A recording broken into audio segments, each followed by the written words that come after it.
好来，现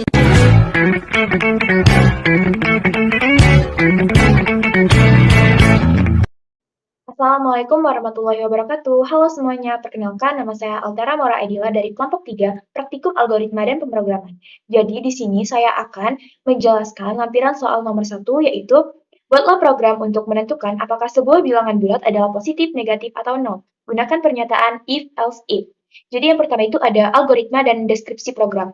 Jadi program ini bertujuan untuk menentukan apakah bilangan bulat yang dimasukkan oleh pengguna bersifat positif, negatif, atau nol. Yang pertama, program meminta pengguna untuk memasukkan sebuah bilangan bulat yang kemudian disimpan dalam variabel X. Setelah itu, program melakukan pengecekan terhadap nilai X menggunakan struktur kondisi if-else.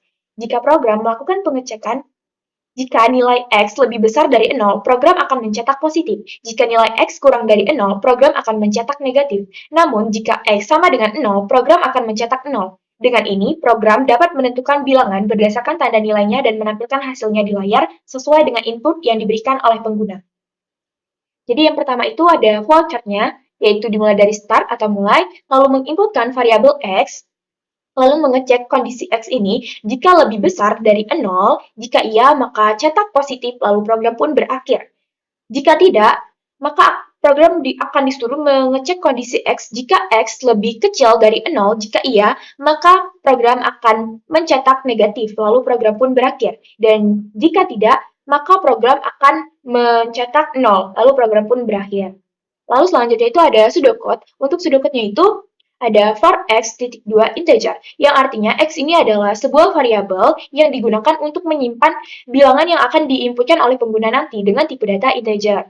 Lalu, selanjutnya ini ada begin. Begin ini maksudnya menandakan bahwa program akan mulai dieksekusi. Lalu, write masukkan bilangan, yang artinya program akan menampilkan teks yaitu masukkan bilangan di layar. Lalu, read x artinya simpan di x.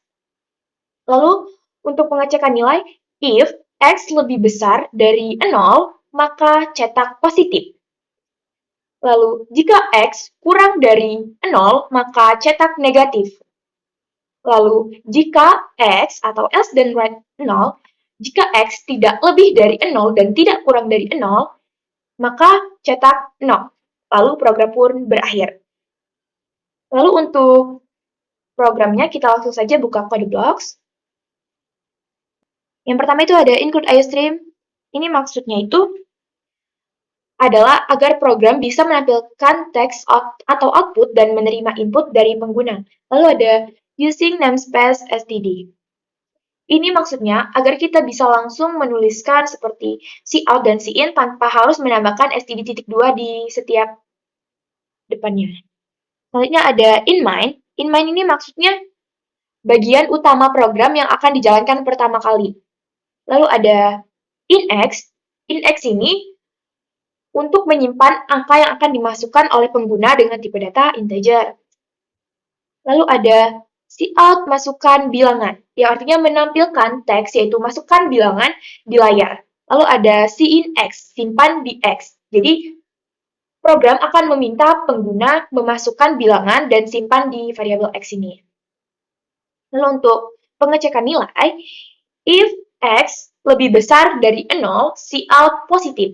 Artinya itu, jika angka yang dimasukkan lebih dari 0, maka program akan menampilkan positif.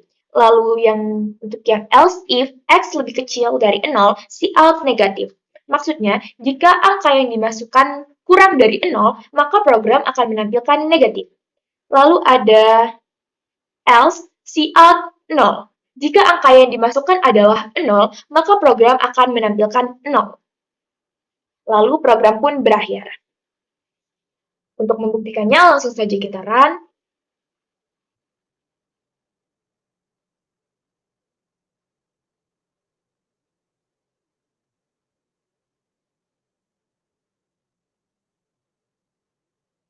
Nah, misalnya bilangan yang kita masukkan itu ada 9, lalu kita klik enter, dan program pun akan menampilkan positif. Lalu jika kita run lagi, misal kita masukkan angka min 2, lalu kita enter, dan program pun akan menampilkan negatif. Lalu jika kita masukkan nilai 0. Ini misalnya 0, lalu kita enter, maka program akan menampilkan 0. Sekian yang dapat saya sampaikan. Wabillahi taufiq wal hidayah. Wassalamualaikum warahmatullahi wabarakatuh.